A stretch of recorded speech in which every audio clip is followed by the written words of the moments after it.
niambie tu mwanangu. Na jambo kama nimekaa. Leo pita leo bwana kwa kelele naona umekaa. Nani nikwambie? Na wewe mtoto na wewe. Basi mama leo nimetoka huko ndani. Acha mimi.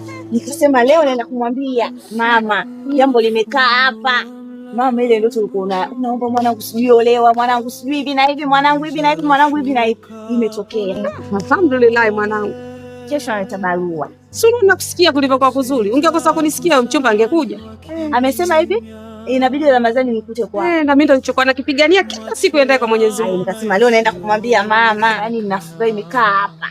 Yani itakuwa vizuri. Yani hiyo siku, yani naiombea siku ifike.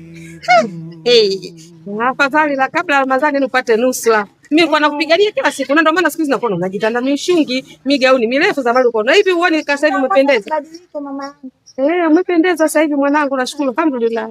Namuombea mchumba alete barua uolewe.